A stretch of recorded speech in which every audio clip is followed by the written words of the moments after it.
কর্ম এবং ফল। দেখতে গেলে এই সমস্ত ব্রহ্মাণ্ড এই দুইয়ের মাঝেই স্থির হয়ে আছে।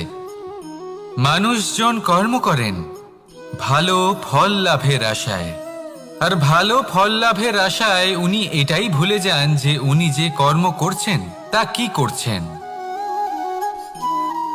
আমি বলেছিলাম কর্ম করুন ফলের চিন্তা না করে, কিন্তু কি কর্ম করছেন সেই বিষয়ে ভাবাটাও অত্যন্ত আবশ্যক।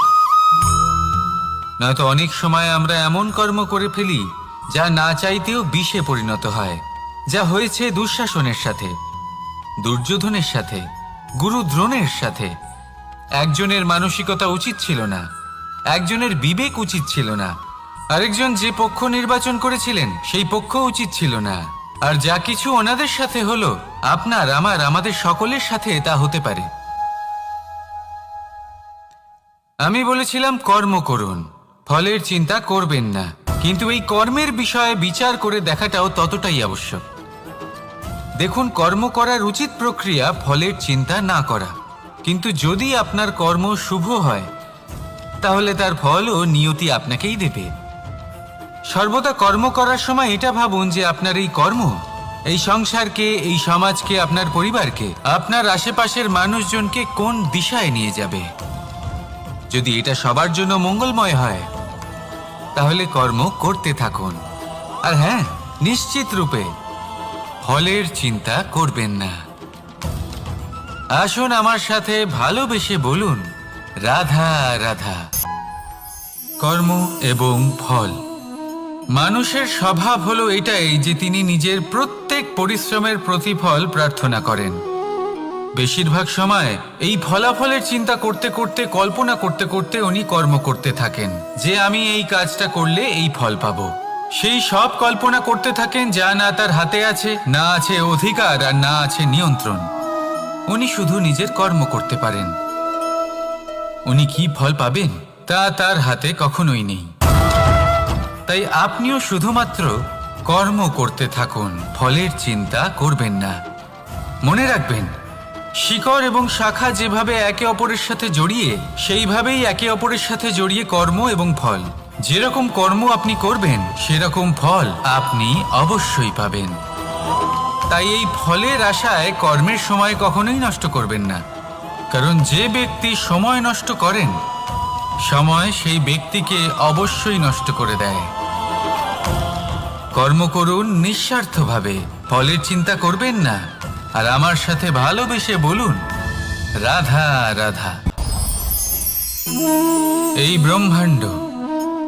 ব্রহ্মাণ্ড কত বৃহৎ, তাই না? যার সম্মুখে এই পৃথিবীকেও একটা বিন্দুর মতো মনে হয়।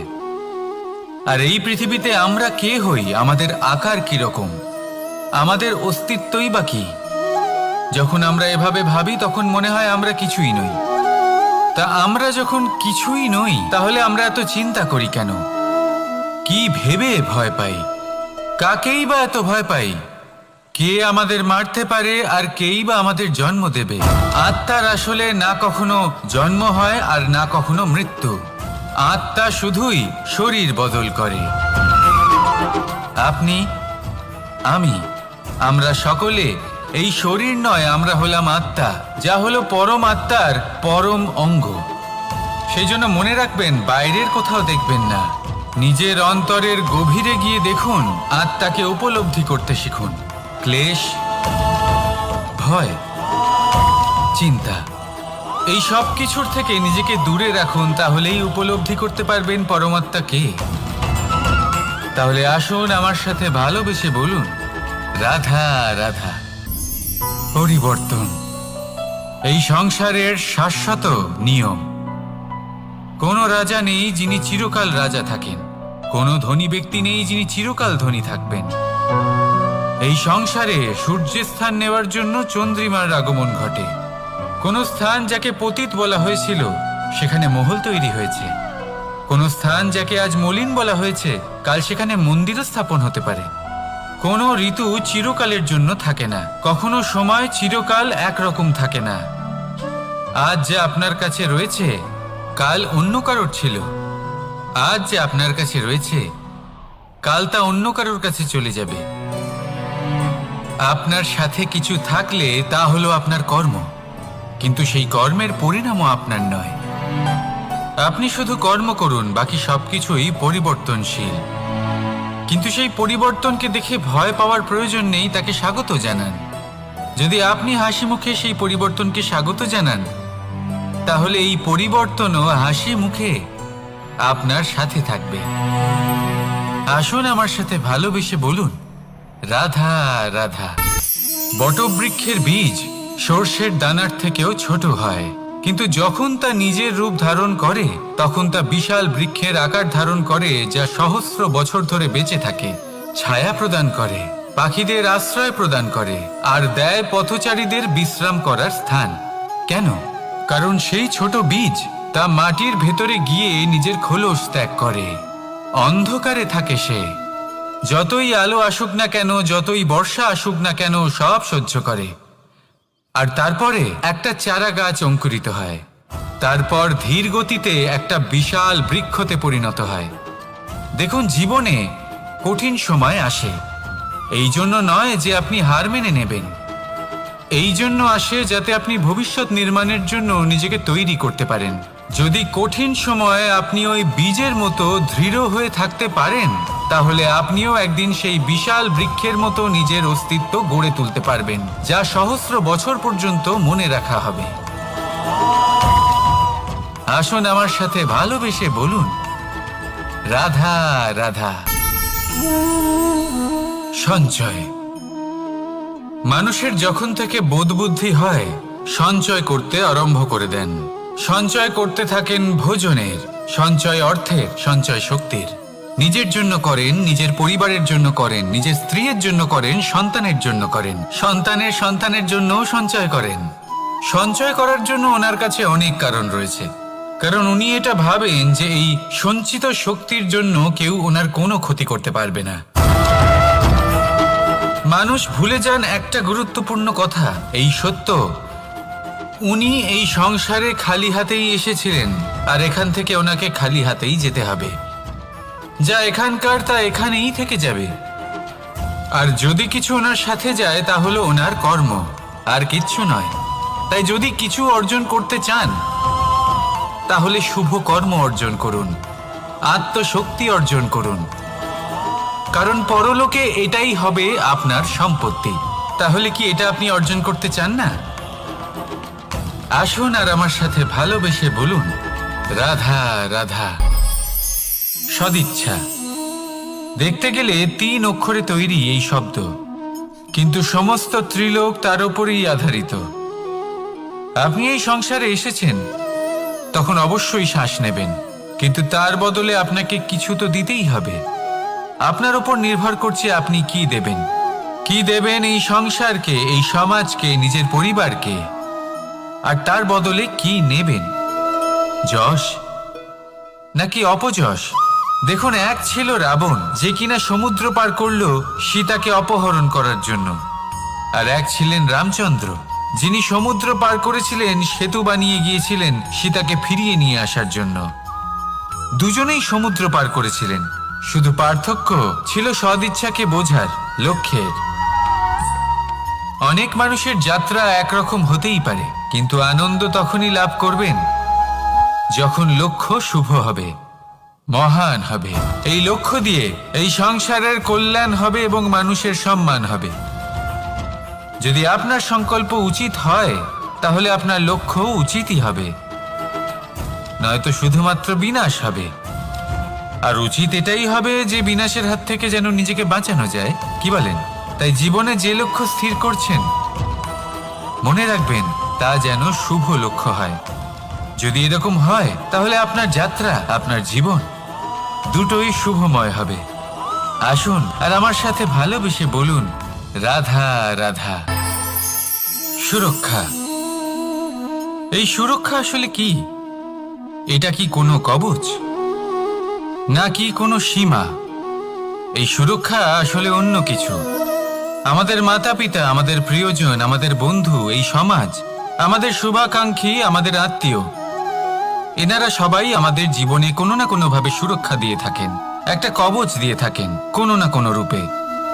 কিন্তু দেখতে গেলে আমাদের পরাক্রমের পথে, আমাদের বীরত্বের পথে, আমাদের সাহসের পথে এই সুরক্ষাই সব থেকে বড় বাধা হয়ে দাঁড়ায়। একবার ভেবে দেখুন, যদি আপনি কোনো সুরক্ষাই না পান বা যদি আপনি এই সুরক্ষা ভেঙে বাইরে আসতে পারেন, তাহলে আপনার বীরত্ব চরম সীমায় পৌঁছে যায়। কেন? কারণ তখন আপনি জানেন যে এই সংসারের সম্মুখীন আমাদের নিজেদেরই হতে হবে।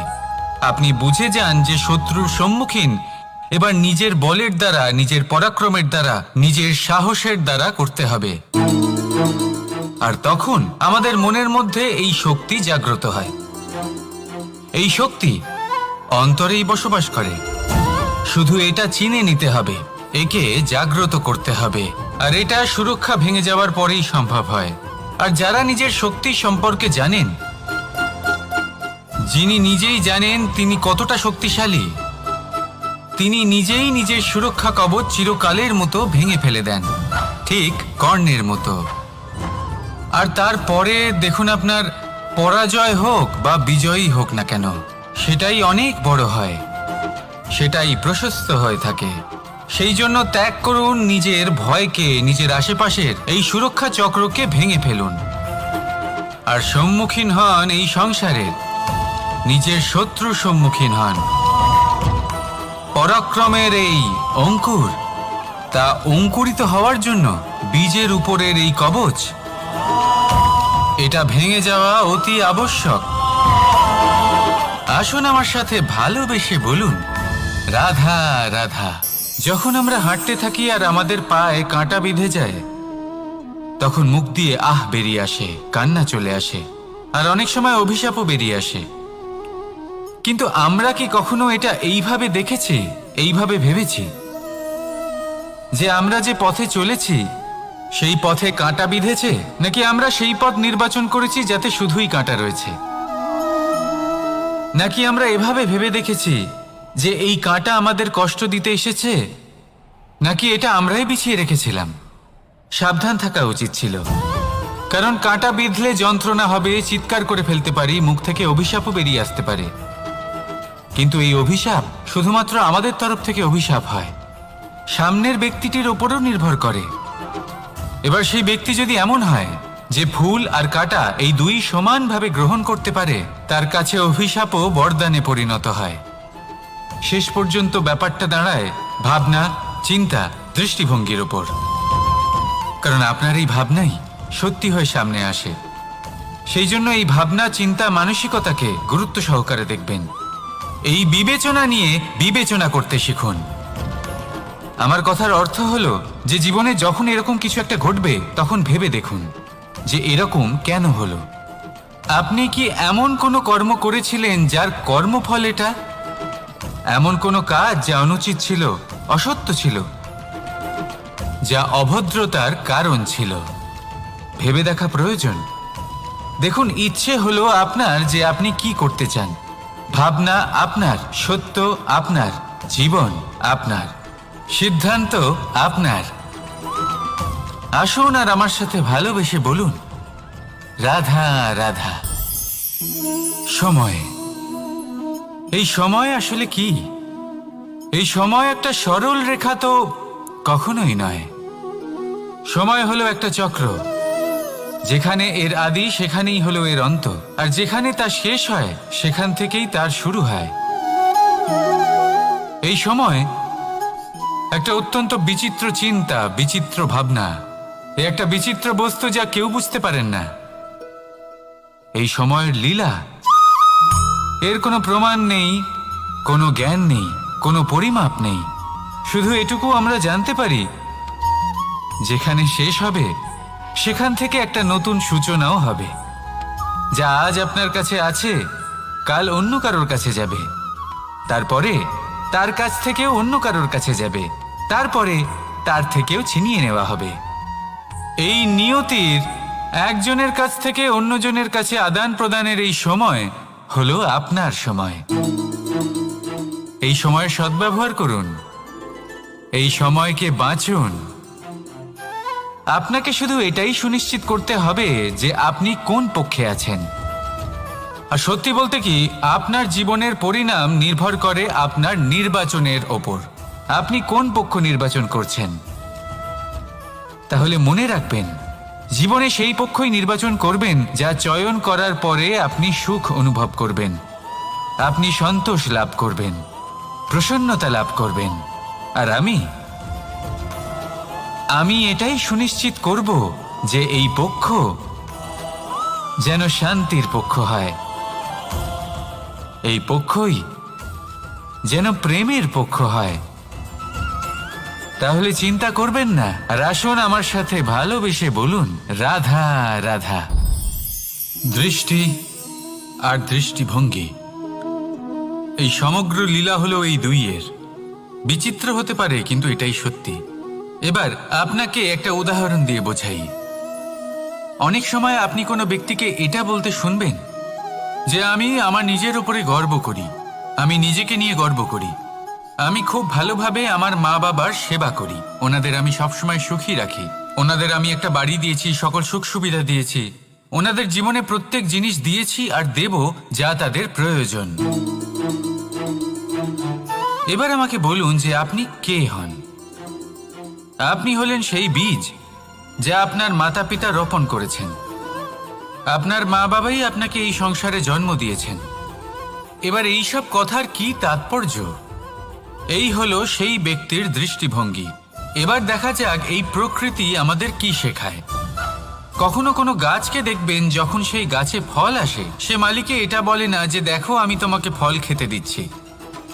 সেই বৃক্ষ এটা বলে না যে দেখো আমি তোমায় আহার করতে দিচ্ছি, কারণ ও জানে যে এটা হলো সেই মালির পরিশ্রম, এটা হলো তারই কর্মের ফল, আর এটা তারই পাওয়া উচিত। সে বলে যে তোমার জিনিস তোমাকেই অর্পণ করলাম, এ আমার জিনিস নয়। ও জানে সেই মালির গুরুত্ব আসলে কি। এটা হলো তার দৃষ্টিভঙ্গি।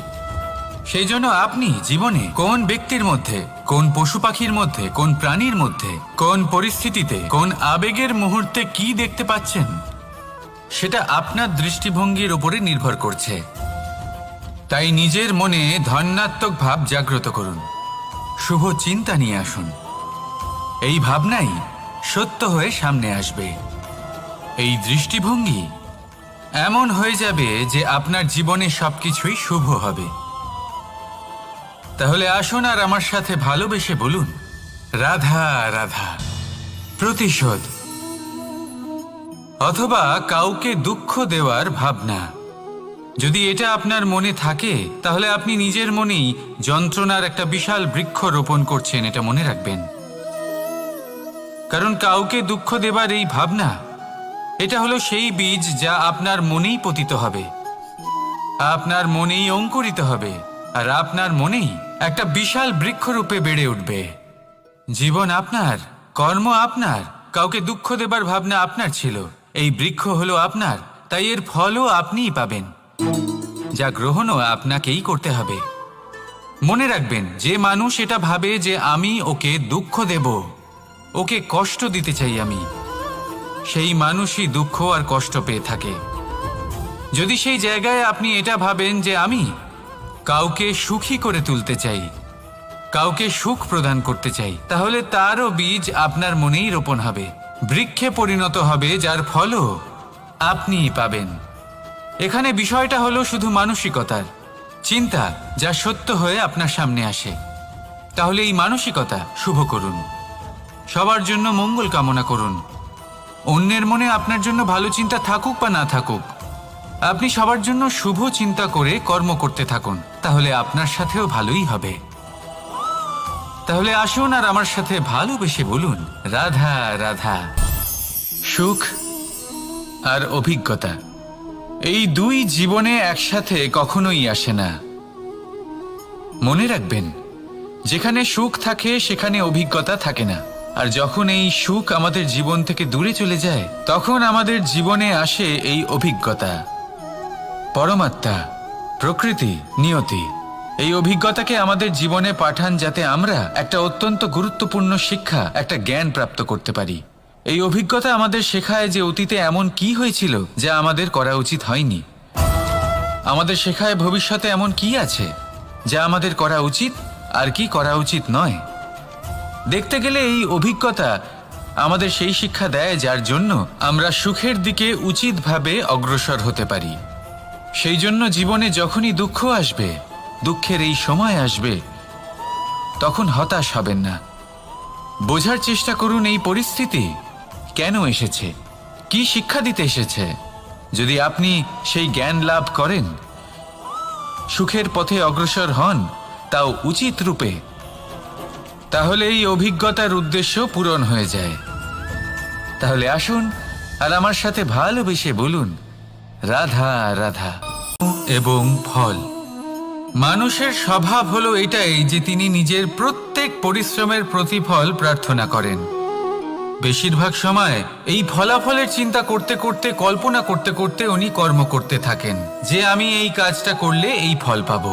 সেই সব কল্পনা করতে থাকেন যা না তার হাতে আছে, না আছে অধিকার, আর না আছে নিয়ন্ত্রণ। উনি শুধু নিজের কর্ম করতে পারেন। উনি কি ফল পাবেন তা তার হাতে কখনোই নেই। তাই আপনিও শুধুমাত্র কর্ম করতে থাকুন, ফলের চিন্তা করবেন না। মনে রাখবেন, শিকড় এবং শাখা যেভাবে একে অপরের সাথে জড়িয়ে, সেইভাবেই একে অপরের সাথে জড়িয়ে কর্ম এবং ফল। যেরকম কর্ম আপনি করবেন সেরকম ফল আপনি অবশ্যই পাবেন। তাই এই ফলের আশায় কর্মের সময় কখনোই নষ্ট করবেন না, কারণ যে ব্যক্তি সময় নষ্ট করেন, সময় সেই ব্যক্তিকে অবশ্যই নষ্ট করে দেয়। কর্ম করুন নিঃস্বার্থভাবে, ফলের চিন্তা করবেন না, আর আমার সাথে ভালোবেসে বলুন, রাধা রাধা। কর্ম এবং ফল, দেখতে গেলে এই সমস্ত ব্রহ্মাণ্ড এই দুইয়ের মাঝেই স্থির হয়ে আছে। মানুষজন কর্ম করেন ভালো ফল লাভের আশায়, আর ভালো ফল লাভের আশায় উনি এটাই ভুলে যান যে উনি যে কর্ম করছেন তা কি করছেন। আমি বলেছিলাম কর্ম করুন ফলের চিন্তা না করে, কিন্তু কি কর্ম করছেন সেই বিষয়ে ভাবাটাও অত্যন্ত আবশ্যক। নয়তো অনেক সময় আমরা এমন কর্ম করে ফেলি যা না চাইতেও বিষে পরিণত হয়, যা হয়েছে দুঃশাসনের সাথে, দুর্যোধনের সাথে, গুরু দ্রোণের সাথে। একজনের মানসিকতা উচিত ছিল না, একজনের বিবেক উচিত ছিল না, আরেকজন যে পক্ষ নির্বাচন করেছিলেন সেই পক্ষ উচিত ছিল না। আর যা কিছু ওনাদের সাথে হলো, আপনার, আমার, আমাদের সকলের সাথে তা হতে পারে। আমি বলেছিলাম কর্ম করুন, ফলের চিন্তা করবেন না, কিন্তু এই কর্মের বিষয়ে বিচার করে দেখাটাও ততটাই আবশ্যক। দেখুন, কর্ম করার উচিত প্রক্রিয়া ফলের চিন্তা না করা, কিন্তু যদি আপনার কর্ম শুভ হয় তাহলে তার ফল ও নিয়তি আপনাকেই দেবে। সর্বদা কর্ম করার সময় এটা ভাবুন যে আপনার এই কর্ম এই সংসারকে, এই সমাজকে, আপনার পরিবারকে, আপনার আশেপাশের মানুষজনকে কোন দিশায় নিয়ে যাবে। যদি এটা সবার জন্য মঙ্গলময় হয় তাহলে কর্ম করতে থাকুন। আর হ্যাঁ, নিশ্চিত রূপে ফলের চিন্তা করবেন না।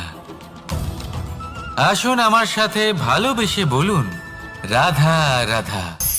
বটবৃক্ষের বীজ সর্ষের দানার থেকেও ছোট হয়, কিন্তু যখন তা নিজের রূপ ধারণ করে তখন তা বিশাল বৃক্ষের আকার ধারণ করে, যা সহস্র বছর ধরে বেঁচে থাকে, ছায়া প্রদান করে, পাখিদের আশ্রয় প্রদান করে, আর দেয় পথচারীদের বিশ্রাম করার স্থান। কেন? কারণ সেই ছোট বীজ তা মাটির ভেতরে গিয়ে নিজের খোলস ত্যাগ করে। অন্ধকারে থাকে সে, যতই আলো আসুক না কেন, যতই বর্ষা আসুক না কেন, সব সহ্য করে। আর তারপরে একটা চারা গাছ অঙ্কুরিত হয়, তারপর ধীর গতিতে একটা বিশাল বৃক্ষতে পরিণত হয়। দেখুন, জীবনে কঠিন সময় আসে, এই জন্য নয় যে আপনি হার মেনে নেবেন, এই জন্য আসে যাতে আপনি ভবিষ্যৎ নির্মাণের জন্য নিজেকে তৈরি করতে পারেন। যদি কঠিন সময়ে আপনি ওই বীজের মতো দৃঢ় হয়ে থাকতে পারেন, তাহলে আপনিও একদিন সেই বিশাল বৃক্ষের মতো নিজের অস্তিত্ব গড়ে তুলতে পারবেন, যা সহস্র বছর পর্যন্ত মনে রাখা হবে। আসুন আমার সাথে ভালোবেসে বলুন, রাধা রাধা। এই ব্রহ্মাণ্ড কত বৃহৎ, তাই না? যার সম্মুখে এই পৃথিবীকেও একটা বিন্দুর মতো মনে হয়। আর এই পৃথিবীতে আমরা কে হই, আমাদের আকার কিরকম, আমাদের অস্তিত্বই বা কি? যখন আমরা এভাবে ভাবি তখন মনে হয় আমরা কিছুই নই। তা আমরা যখন কিছুই নই তাহলে আমরা এত চিন্তা করি কেন? কি ভেবে ভয় পাই? কাকেই বা এত ভয় পাই? কে আমাদের মারতে পারে আর কেই বা আমাদের জন্ম দেবে? আত্মার আসলে না কখনো জন্ম হয় আর না কখনো মৃত্যু। আত্মা শুধুই শরীর বদল করে। আপনি, আমি, আমরা সকলে এই শরীর নয়, আমরা হলাম আত্মা, যা হলো পরম আত্মার পরম অঙ্গ। সেই জন্য মনে রাখবেন, বাইরের কোথাও দেখবেন না, নিজের অন্তরের গভীরে গিয়ে দেখুন, আত্মাকে উপলব্ধি করতে শিখুন। ক্লেশ, ভয়, চিন্তা, এই সব কিছুর থেকে নিজেকে দূরে রাখুন, তাহলেই উপলব্ধি করতে পারবেন পরমাত্মা কে। তাহলে আসুন আমার সাথে ভালোবেসে বলুন, রাধা রাধা। পরিবর্তন এই সংসারের শাশ্বত নিয়ম। কোনো রাজা নেই যিনি চিরকাল রাজা থাকেন, কোনো ধনী ব্যক্তি নেই যিনি চিরকাল ধনী থাকবেন। এই সংসারে সূর্যের স্থান নেওয়ার জন্য চন্দ্রিমার আগমন ঘটে। কোন স্থান যাকে পতিত বলা হয়েছিল সেখানে মহল তৈরি হয়েছে। কোন স্থান যাকে আজ মলিন বলা হয়েছে কাল সেখানে মন্দিরও স্থাপন হতে পারে। কোনো ঋতু চিরকালের জন্য থাকে না, কখনো সময় চিরকাল একরকম থাকে না। আজ যে আপনার কাছে রয়েছে কাল অন্য কারোর ছিল। আজ যে আপনার কাছে রয়েছে কাল তা অন্য কারোর কাছে চলে যাবে। আপনার সাথে কিছু থাকলে তা হলো আপনার কর্ম, কিন্তু সেই কর্মের পরিণামও আপনার নয়। আপনি শুধু কর্ম করুন, বাকি সবকিছুই পরিবর্তনশীল। কিন্তু সেই পরিবর্তনকে দেখে ভয় পাওয়ার প্রয়োজন নেই, তাকে স্বাগত জানান। যদি আপনি হাসি মুখে সেই পরিবর্তনকে স্বাগত জানান, তাহলে এই পরিবর্তনও হাসি মুখে আপনার সাথে থাকবে। আসুন আমার সাথে ভালোবেসে বলুন, রাধা রাধা। সঞ্চয়। মানুষের যখন থেকে বোধ বুদ্ধি হয় সঞ্চয় করতে আরম্ভ করে দেন। সঞ্চয় করতে থাকেন ভোজনের, সঞ্চয় অর্থের, সঞ্চয় শক্তির। নিজের জন্য করেন, নিজের পরিবারের জন্য করেন, নিজের স্ত্রীর জন্য করেন, সন্তানের জন্য করেন, সন্তানের সন্তানের জন্যও সঞ্চয় করেন। সঞ্চয় করার জন্য ওনার কাছে অনেক কারণ রয়েছে, কারণ উনি এটা ভাবেন যে এই সঞ্চিত শক্তির জন্য কেউ ওনার কোনো ক্ষতি করতে পারবে না। মানুষ ভুলে যান একটা গুরুত্বপূর্ণ কথা, এই সত্য, উনি এই সংসারে খালি হাতেই এসেছিলেন আর এখান থেকে ওনাকে খালি হাতেই যেতে হবে। যা এখানকার তা এখানেই থেকে যাবে। আর যদি কিছু ওনার সাথে যায় তা হলো ওনার কর্ম, আর কিচ্ছু নয়। তাই যদি কিছু অর্জন করতে চান তাহলে শুভ কর্ম অর্জন করুন, আত্মশক্তি অর্জন করুন, কারণ পরলোকে এটাই হবে আপনার সম্পত্তি। তাহলে কি এটা আপনি অর্জন করতে চান না? আসুন আর আমার সাথে ভালোবেসে বলুন, রাধা রাধা। সদিচ্ছা। দেখতে গেলে 3 অক্ষরে তৈরি এই শব্দ, কিন্তু সমস্ত ত্রিলোক তার উপরেই আধারিত। আপনি এই সংসারে এসেছেন, তখন অবশ্যই শ্বাস নেবেন, কিন্তু তার বদলে আপনাকে কিছু তো দিতেই হবে। আপনার উপর নির্ভর করছে আপনি কি দেবেন।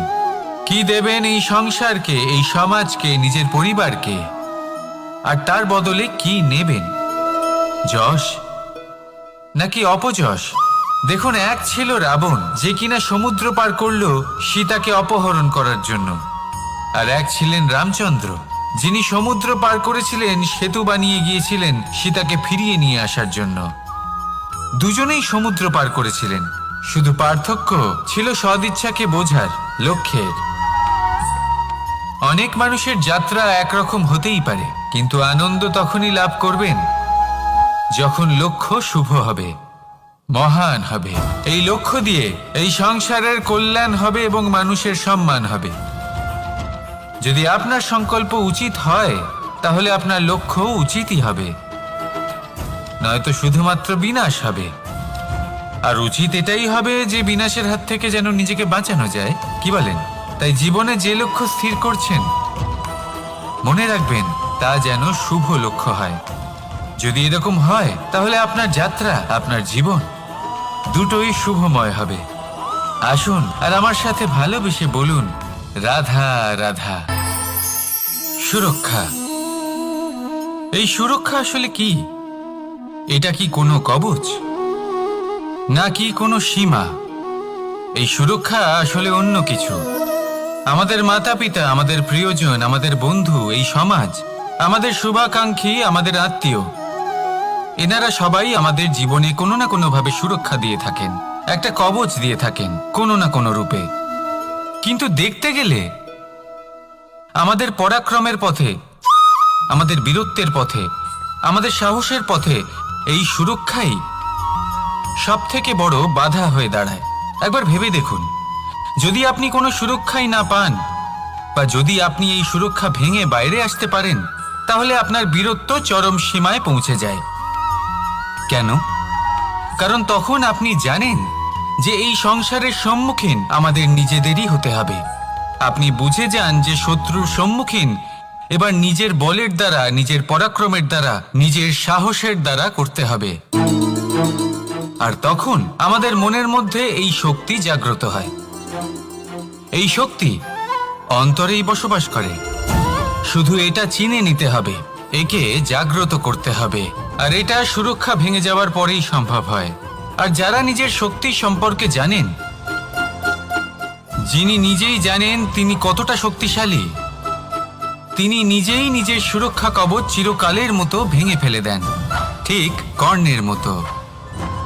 আর তারপরে দেখুন, আপনার পরাজয় হোক বা বিজয়ী হোক না কেন, সেটাই অনেক বড় হয়, সেটাই প্রশস্ত হয়ে থাকে।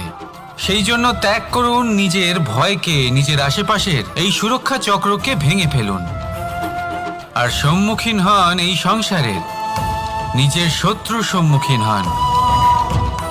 পরাক্রমের এই অঙ্কুর, তা অঙ্কুরিত হওয়ার জন্য বীজের উপরের এই কবচ, এটা ভেঙে যাওয়া অতি আবশ্যক। আসুন আমার সাথে ভালোবেসে বলুন, রাধা রাধা। যখন আমরা হাঁটতে থাকি আর আমাদের পায়ে কাঁটা বিঁধে যায়, তখন মুখ দিয়ে আহ বেরিয়ে আসে, কান্না চলে আসে, আর অনেক সময় অভিশাপও বেরিয়ে আসে।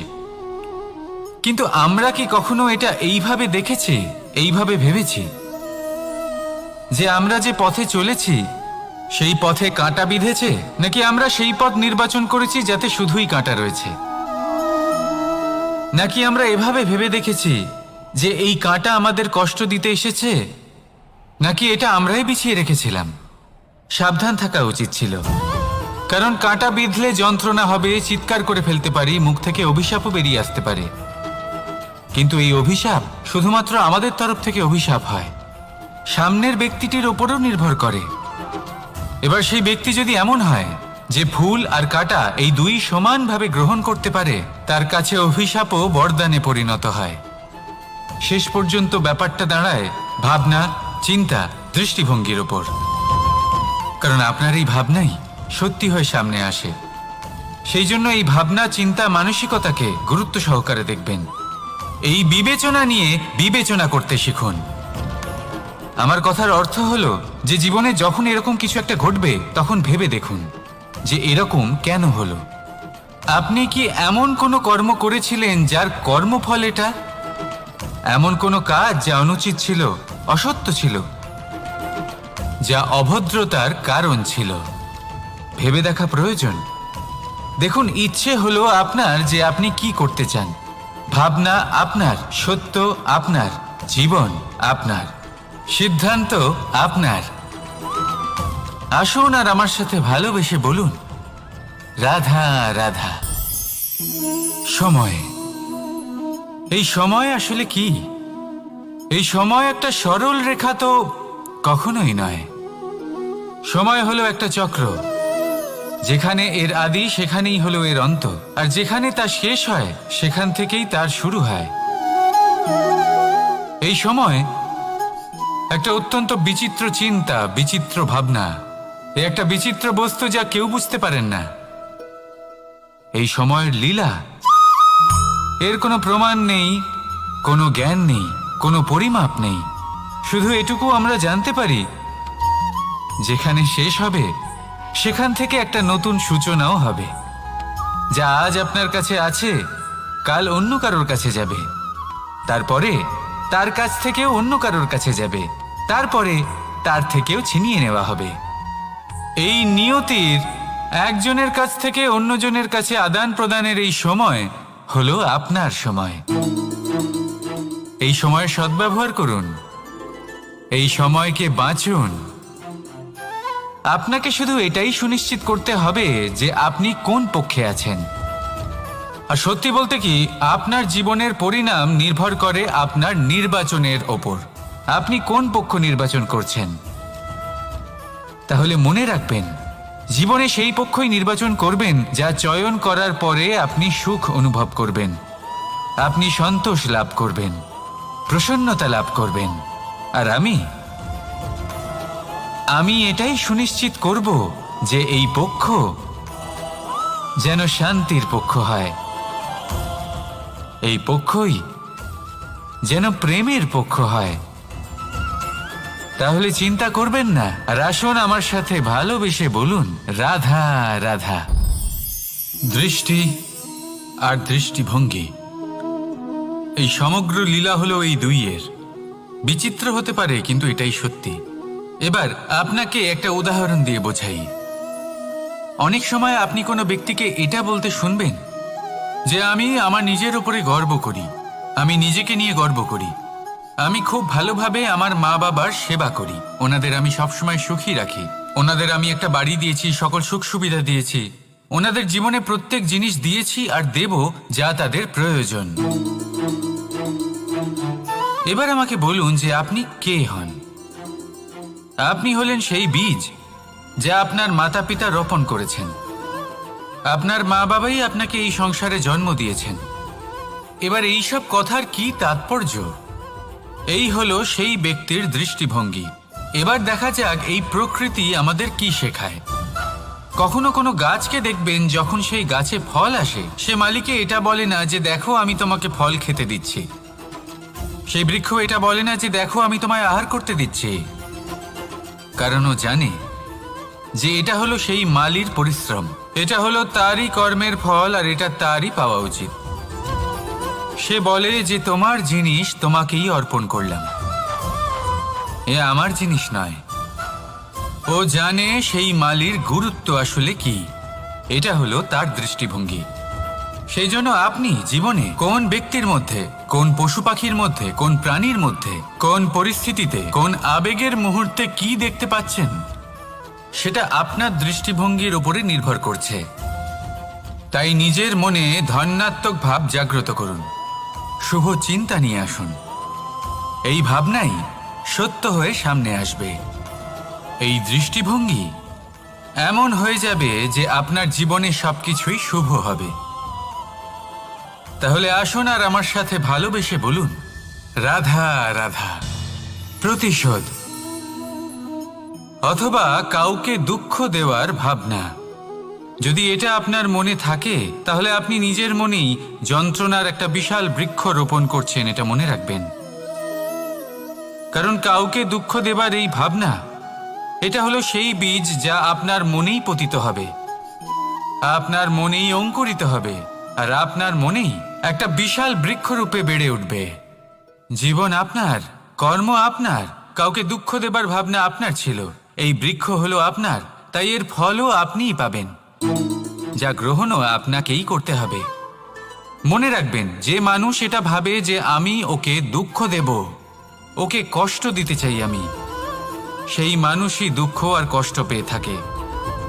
যদি সেই জায়গায় আপনি এটা ভাবেন যে আমি কাউকে সুখী করে তুলতে চাই, কাউকে সুখ প্রদান করতে চাই, তাহলে তারও বীজ আপনার মনেই রোপণ হবে, বৃক্ষে পরিণত হবে, যার ফলও আপনিই পাবেন। এখানে বিষয়টা হলো শুধু মানসিকতার চিন্তা, যা সত্য হয়ে আপনার সামনে আসে। তাহলে এই মানসিকতা শুভ করুন, সবার জন্য মঙ্গল কামনা করুন। অন্যের মনে আপনার জন্য ভালো চিন্তা থাকুক বা না থাকুক, আপনি সবার জন্য শুভ চিন্তা করে কর্ম করতে থাকুন, তাহলে আপনার সাথেও ভালোই হবে। তাহলে আসুন আর আমার সাথে ভালোবেসে বলুন, রাধা রাধা।